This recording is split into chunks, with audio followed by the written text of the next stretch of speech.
Hey you guys, welcome to book review number 98. Today I am going to be reviewing Trespassers on the Roof of the World, The Secret Exploration of Tibet by Peter Hopkirk. Now this is a historical book. What it's about is it's about sort of the breaking of the hermit kingdom of Tibet during the colonial era. It kind of starts with detailing what Tibet is, why it's so remote. Most people, if they know anything about Tibet, they know it's a giant plateau, the highest plateau in the world, surrounded by the highest mountains in the world, including the Himalayas, Everest, as well as lesser known like the Tian Shan to the west, and there's some more to the north, as well as being desert wasteland to the north, and sort of the jagged valleys and peaks of Yunnan and Sichuan to the east.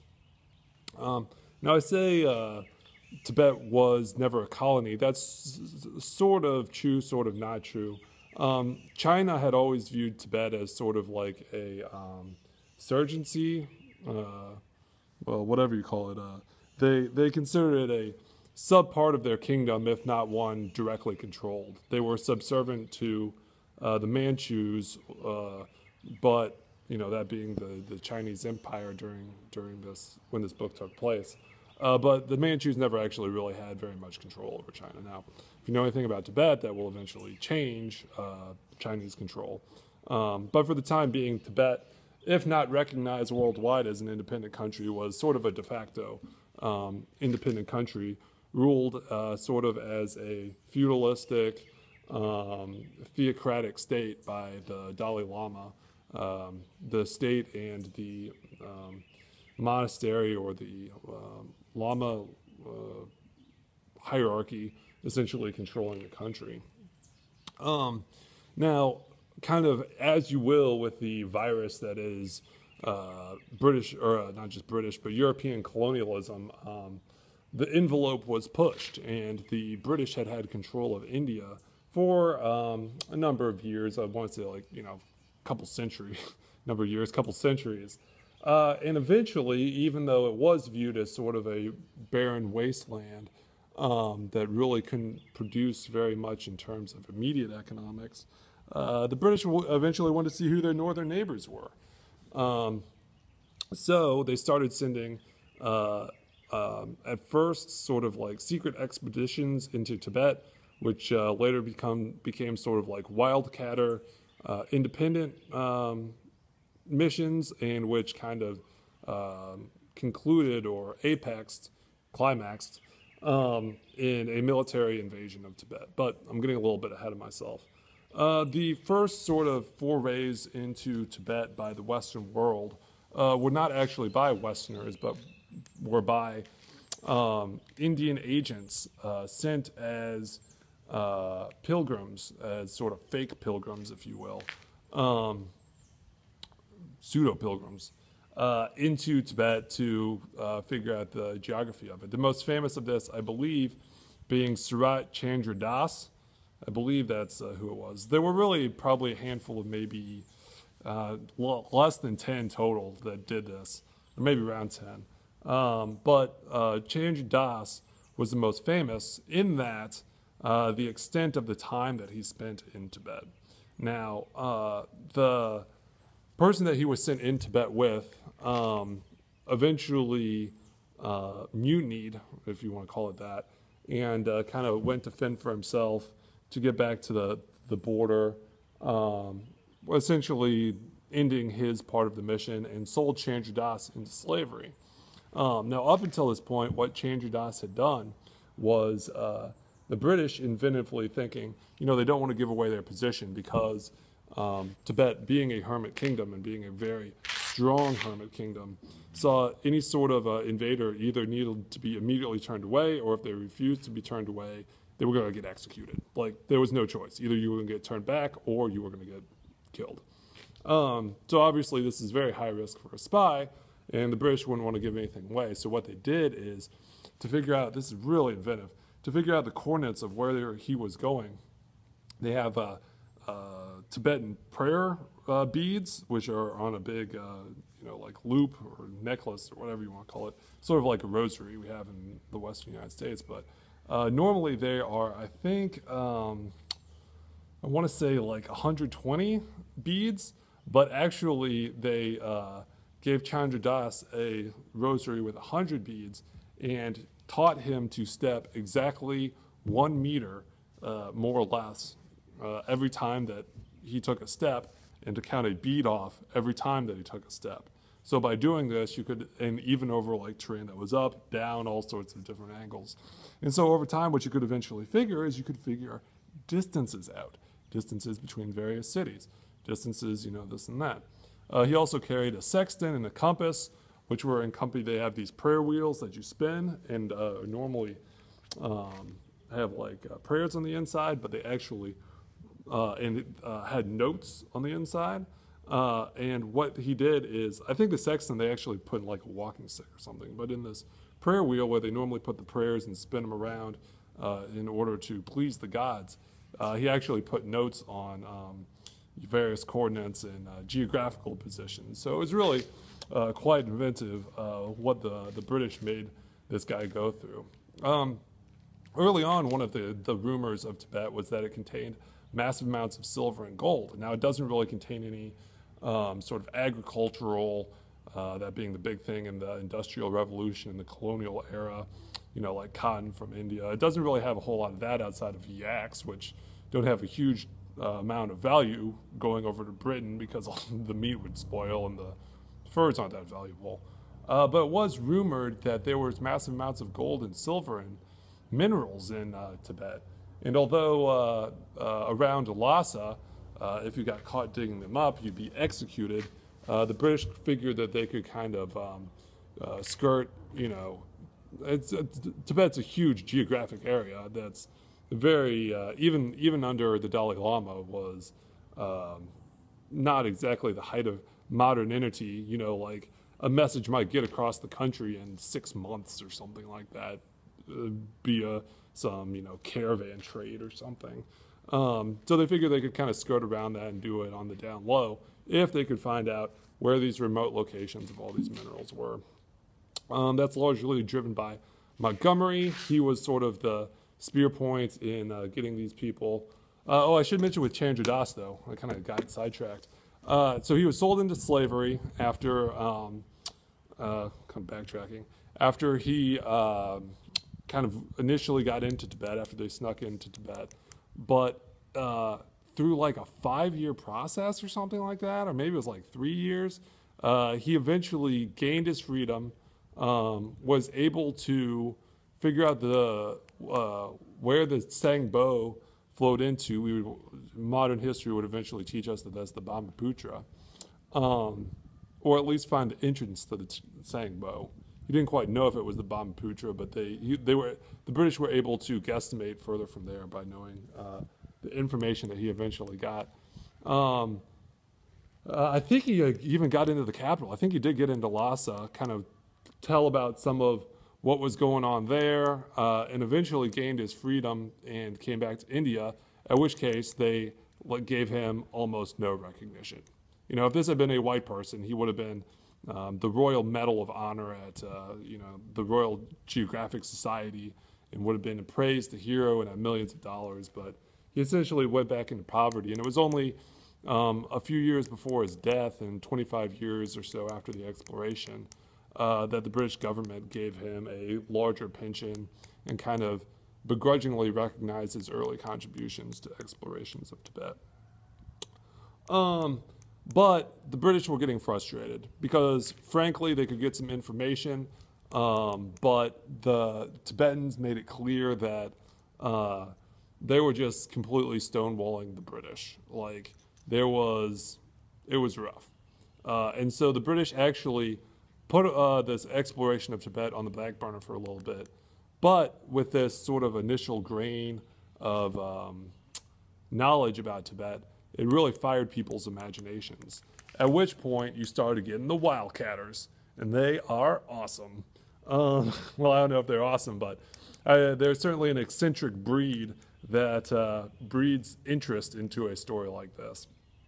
So who are some early people? Well, there was Ann Taylor, the missionary. There were the who went in with a huge amount of supplies, but because of a combination of incompetence as well as savagery, not only of or hostility, not only of the Tibetan government, but also hostility and savagery of the bandits, which roamed all around Tibet, and really you had to, you know, they would attack you. They were like raiders on some, I mentioned there was a feudal kingdom earlier, like some ancient like 1300 British highway, some highwaymen that would just rob people, except, and there was no police force in place, or what there was, they would certainly be hostile to you if they knew that what you were up to. So you were really in a lot of trouble, and that's eventually what happened to Ann Taylor, to the point that she was really terrible and eventually turned away. There was also the Lillandales, who, I'm trying to remember their story. I know that they were another person that entered Tibet. There was also, why did I not write that one down? There were a couple that entered from the north. Kind of one of the things that was mentioned in the book about Tibet. Yeah, I'll cover this now, and then I'll cover the wildcatters again. The British were worried. One of the reasons that gave them impetus to go into Tibet was to fend off the Russians, who they thought were going to invade from the north. And this proved essentially impossible throughout the book, partially because Tibet is isolated from all directions. The tallest mountains in the world are the south, so you would think that would be the most impenetrable.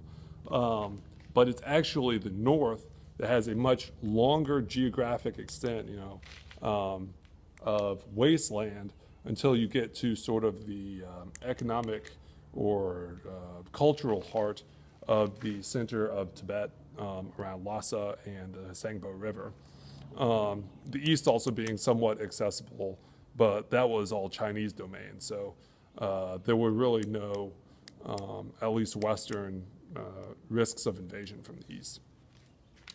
So what proved true was that the Russians were not able to, or really not only not able to, really had no designs. There were all these rumors in London and in Calcutta that there were Russian guns and Russian weaponry that were being supplied to the Lassians, but I'm getting ahead of myself. But later in the book, that proved to actually be untrue when France's young husband was able to militarily conquer the city.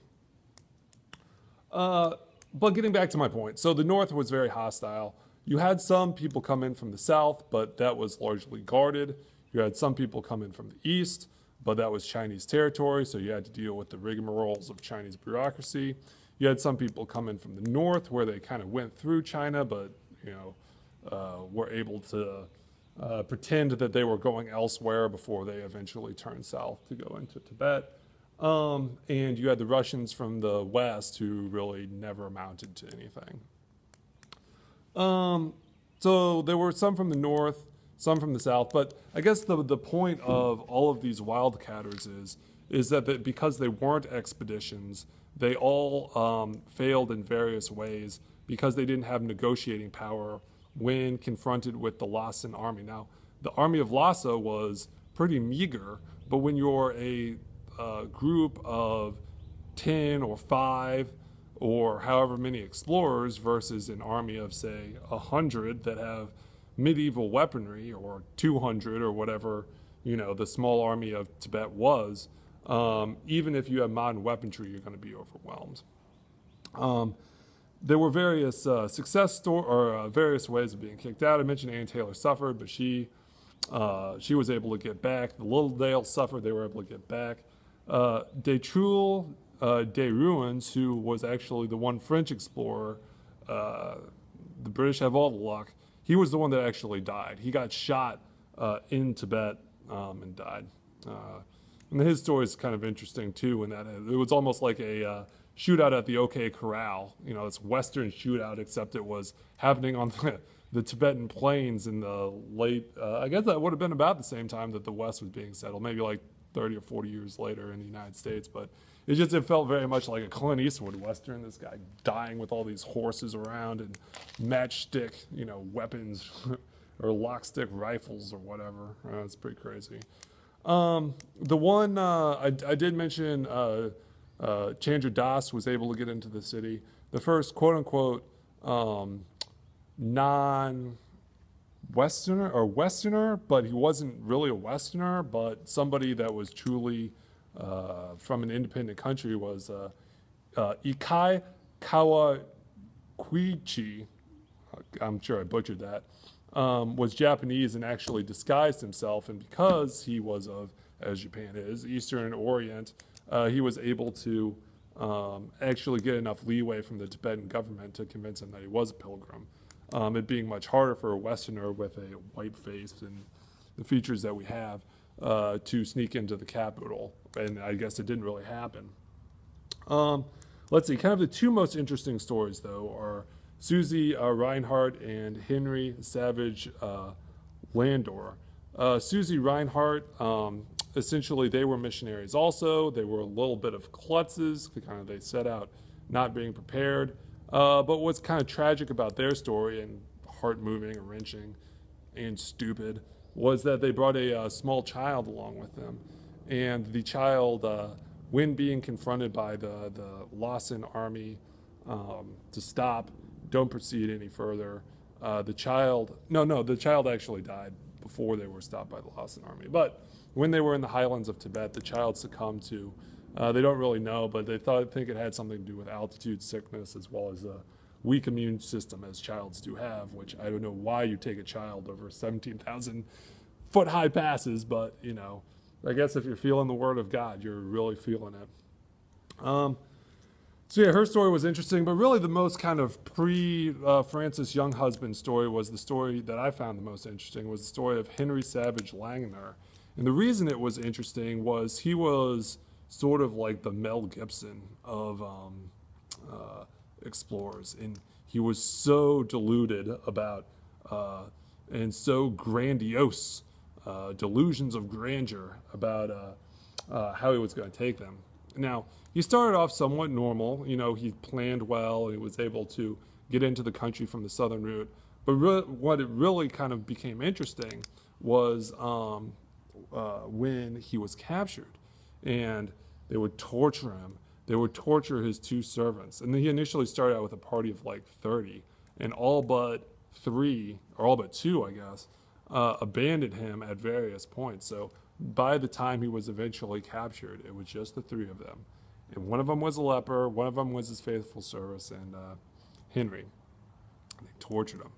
And they tortured his servant and said, well, if we blame the servant, we'll let you go. It was all the servant's fault. He said, no, I'm not going to let my faithful servant go. You can torture me until you kill me and do your worst. And this baffled the Tibetans, because the Tibetans had kind of a system of, you know, just let it ride, like blame somebody else, or you know, because one of the things about Tibet, about these officials that would catch people, is not only would the people that are sneaking across the border potentially get the orders to be killed from Lhasa. We think of Lhasa and the Dalai Lama as so peaceful, but that's not always the case. The guards that would let the people through on their watch, if they did let them all the way through and didn't stop them, or were killed too. And the way that they were actually killed is they were tied up in a burlap sack and then thrown into the river. But yeah, just kind of how crazy Henry Savage Landor was in his insistence. And eventually they let all 3 of them go after an extensive trial. But it was just how grandiose he was, and how much torture he was willing to take, and just how baffling he was to the Tibetans, that made it kind of a funny and interesting chapter in the book.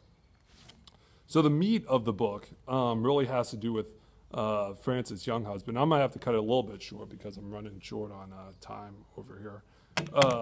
But Francis Younghusband was a army general that was sent by Calcutta to essentially militarily take over Lhasa. Like they were just going to go all the way.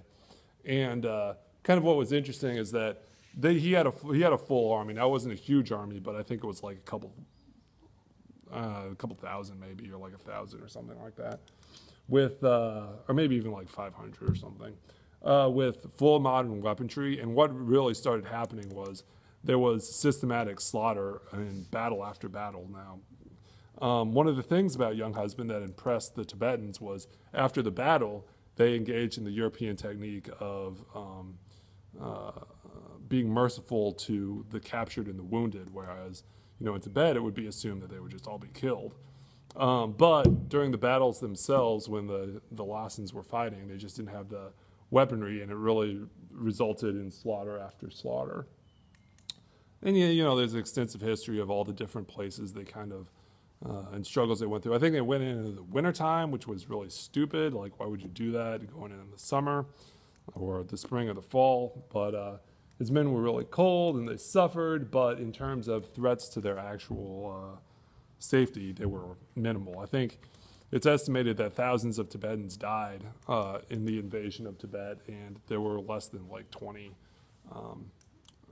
Westerners or British or Indians under British rule that died in the invasion of Lhasa. But anyway, so he was the first true Westerner to set his eyes on Tibet. Other than the fact that his commanding general was kind of a dweeb. See, because Younghusband was sort of like the diplomat military man, and then he had the true military man, and there was a lot of like headbutting over the tactics to be taken to take over Lhasa. Other stuff, I got to really start moving here. They talked a little bit about kind of other explorations of Tibet, the most significant being, like Everest. Everest was inaccessible from Nepal, which was also a closed kingdom at this point, but also they had better relations with the British. So even though they were a closed kingdom, the British really had no desire to take them over. And it's actually interesting. Tibet was so closed that really the British didn't want to totally like invade or colonize Tibet, but they wanted to have diplomatic relations so that they can ensure that no undue Russian influence or Chinese influence was happening. Essentially, they wanted them to kind of be a satellite state, but continue to rule independently, kind of like the way China was treating Tibet in a way. But Tibet said no, and then the British got angry and they invaded. But that's beside what I was saying. There's Everest, the famous Mallory and Irvine that died on the mountain, that may have reached the summit of Everest before Edmund Hillary did. They don't really know because they don't know if Mallory and Irvine died on the way up or died on the way down. There's just a lot of kind of speculation in that. They mentioned World War II once. Was it the Great Depression or was it World War II? I forget which, but essentially like the interest. Yeah, because it was in the 20s that a lot of these books that were these a time of good economic prosperity, I should say. These ideas of Shangri-La and this paradise on the plateau kind of all existed. But then with the oncoming of the Great Depression and World War II, interest from the West in Tibet became much less because their interest was much more focused on the home front, economically, and then later on the war front. But it does mention that kind of during World War II, one of the famous missions when when China was cut off because the Japanese had taken over Burma was the flying of the hump from India to Sichuan, where the embattled Chinese nationals, not Chinese communists, were in need of supplies. And it mentioned that there were a couple times, I guess one in particular, but I think there was actually more than one. But this is just the main one that's mentioned because it's around Lhasa and has to do with the guys, and they survived. I guess that's another key point. That they crash landed and were actually taken to Tibet in being the first Americans to enter Tibet. Because, you know, it was an American mission flying from India to Sichuan. After World War II, obviously the main focus is on Red China and all the atrocities. I don't think I have to go over all that just because it mentions it pretty extensively in this book, but it's not really like the key point of the book. It's just sort of like how there was with Sandra Das and kind of some of the early wildcat explorers, there was a trickle of break in the rock of the you know, Tibetan isolation. But obviously with the invasion of Red China, that rock was not only smashed, it was smashed into smithereens, it was destroyed, it was turned into dust. You know, it's estimated, I think 97% of all monasteries in Tibet were destroyed sometime between the Chinese invasion of Tibet and the end of the Cultural Revolution, which is really, really sad. Monks were forced to become, you know, like laborers. The religious infrastructure was just completely destroyed. I mean, it's really, really sad. But I guess that's for this book, but there's other books that cover that more extensively. So that is it. I've been talking for a long time, but we'll say Trespassers on the Roof of the World, The Secret Exploration of Tibet by Peter Hopkirk. All right, this is a long one, but check out some more, you guys. Bye.